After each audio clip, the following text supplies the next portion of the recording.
Okay, let's continue with our discussion of Chapter 2. So Section 2.2 on matrix vector multiplication.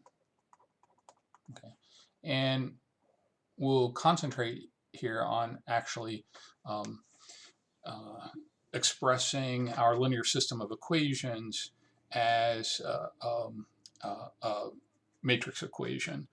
So first I want to talk a little bit about vectors. Okay. So we normally think of vectors as representing points in space, like two-dimensional space or three-dimensional space or even n-dimensional space. To generalize that a little bit, we talk about a vector space, okay? And so Rn represents the vector space that's consists of the set of, in mathematical terminology, ordered n-tuples. Okay. So this is the vector space that consists of, again, the ordered means, x, y, z order. They're in a particular order, and an n-tuple is just a set of n real numbers. So R1, or just R, is the real number line. R2 would be represent what we'd call two-dimensional space. R3 would represent three-dimensional space. And then these n-tuples actually then would represent, in engineering language, points in the corresponding vector space. We can represent vectors as either row or column matrices, 1 by n or an n by 1 matrix. And we'll use both, although commonly column vectors will appear more frequently in our work. So I can represent, the vector x. And for a vector, I'll put an overline over the corresponding variable so that you'll know it's a vector. So capital letters for matrices, lowercase letters with a bar over the letter to represent a vector. In the textbook, it uses a bold font to represent a letter. So x of n. So this is an n by 1 matrix, but this would be our corresponding vector. Okay. We can also, and this turns out to be handy notation, represent a matrix A as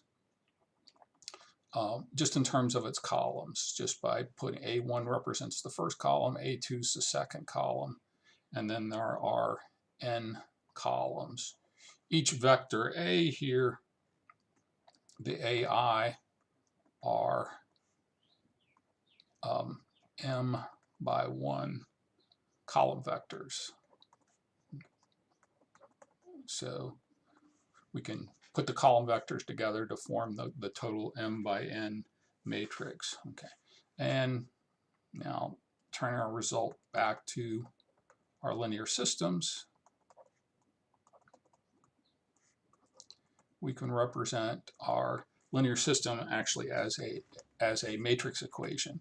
So let's consider this linear system: 3x1 plus 2x2 minus 4x3 is equal to 0, and x1 minus 3x2 plus x3 is equal to 3.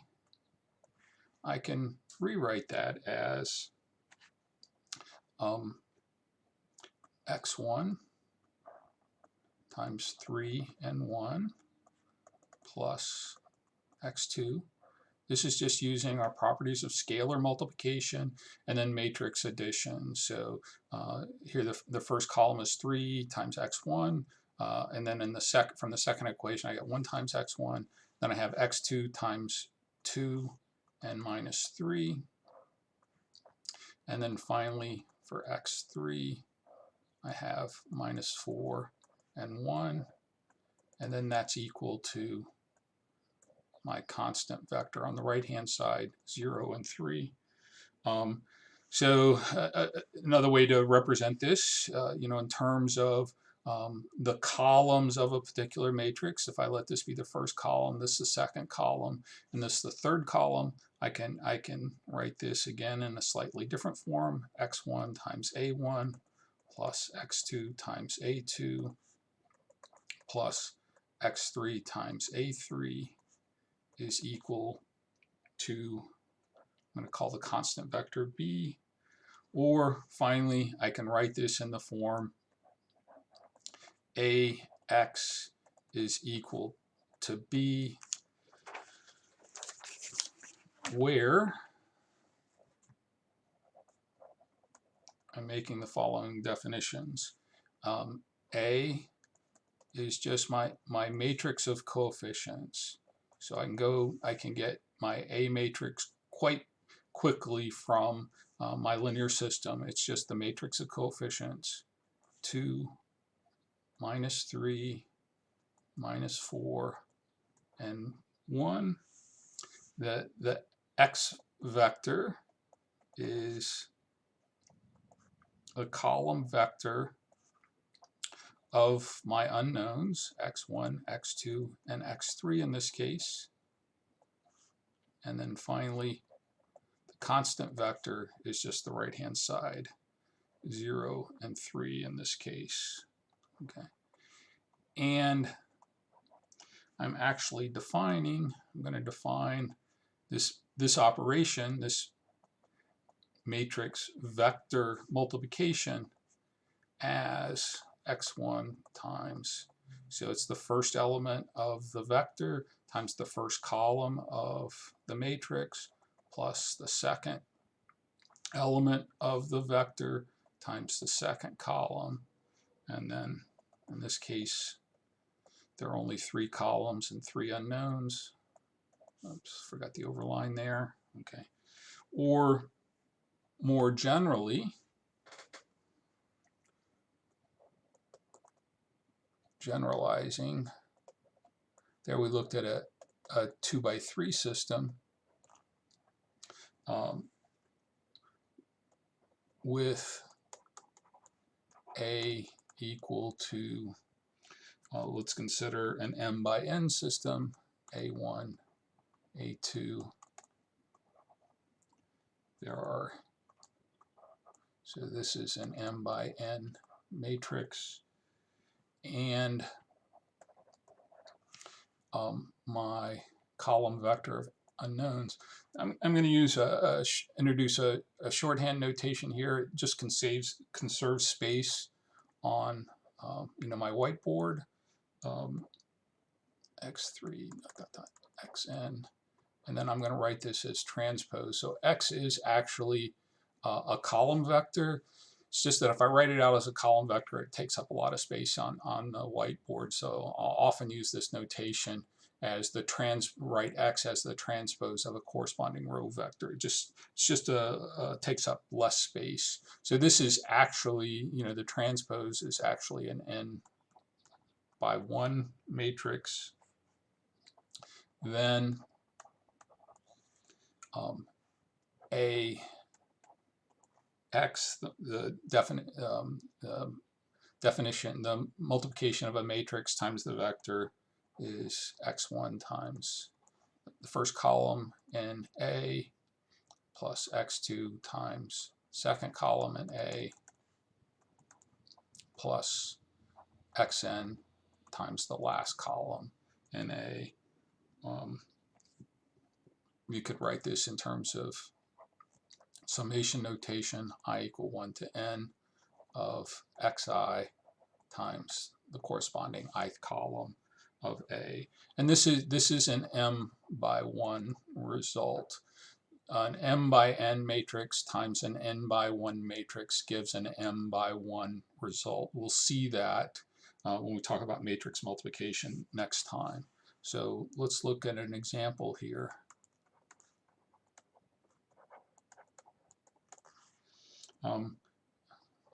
We're asked to show that x bar, this vector 1, minus 1, 1 transpose, so it's actually a column vector, show that this is a solution to this linear system where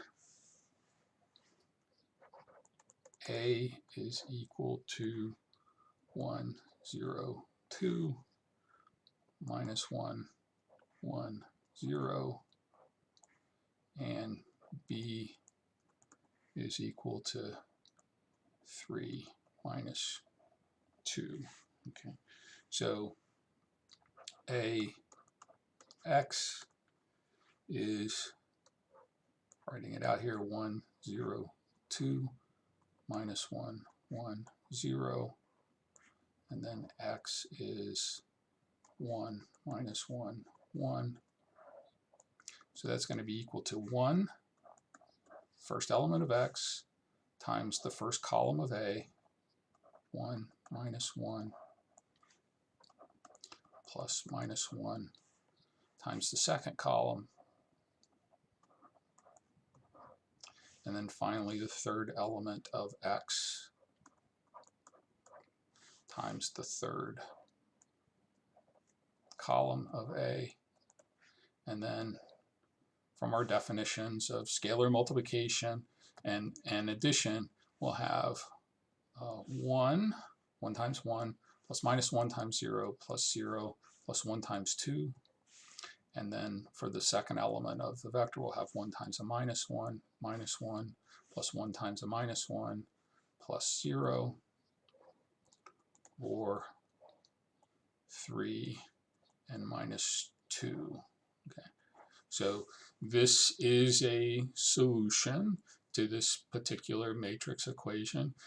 We've seen in the past that a system like this may have infinitely many solutions, but we're guaranteed that we've shown that this is at least one solution, a particular solution to the corresponding linear set of equations. Of course, the corresponding linear set of equations here, just to review that, corresponding to this matrix equation would be x1 plus 2x3 is equal to 3, and then minus x1 plus x2 is equal to minus 2.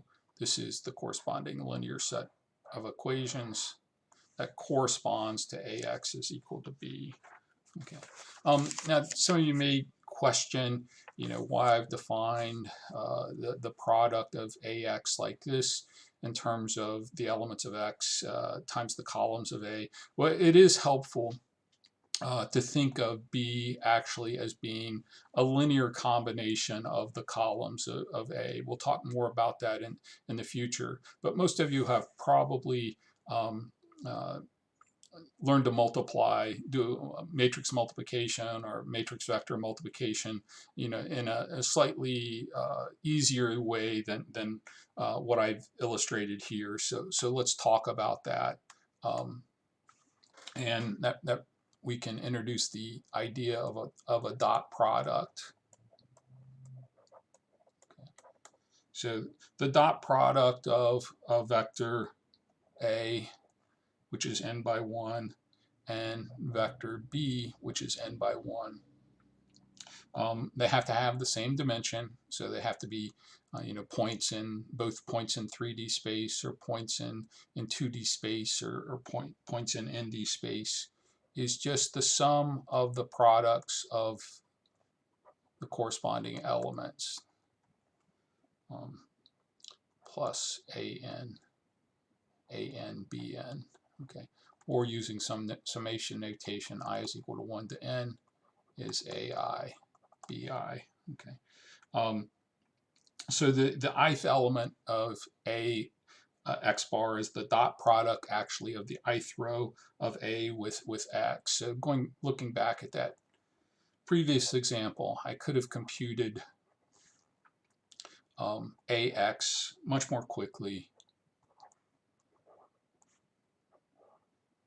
So my x vector was 1, minus 1, 1,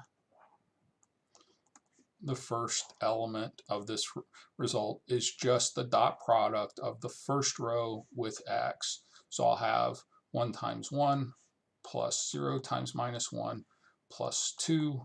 And then I get the second element. It's the second row times x. So that's going to be minus 1 times 1 minus 1 plus 1 times minus 1 or minus 1 again. And so here I get the result 3 minus 2 much more quickly. So again, it's another way to carry out that to perform that matrix vector multiplication, but it's often more useful, even though this is a shorthand technique, it's often more useful from a linear systems approach to think of this matrix vector product as being equal to a linear combination of the columns of A. So let's go back to our linear system and looking at linear equations. We've learned that we can represent a system as this matrix equation. Now, the system is consistent only if B is a linear combination of the columns of A. You know, if that's not true, if we can't write B down as some linear combination of columns of A, the system's inconsistent. We also know that the general solution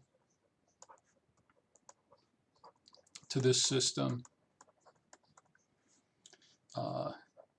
consists of a particular solution plus the homogeneous solution, where the particular solution is equal to B, and the homogeneous solution is a solution to this equation, the corresponding homogeneous equation. Okay, and you know, tying this back to previous results, we can find the general solution via Gaussian elimination of the augmented matrix, where I take my coefficient matrix A and then adjoin the constant vector B, you know, reduce this to reduce row echelon form, and then I get from that the complete or general solution to this corresponding matrix equation. So again, that's typically the best technique. We'll talk about other methods for solving this, but right now that's the only method we've covered, transforming this augmented matrix using Gaussian elimination to transform it into reduced row echelon form. There's one section of section 2.2 here that's on transformations, and we'll look at that next time. But this completes the lectures, the videos for today's lecture.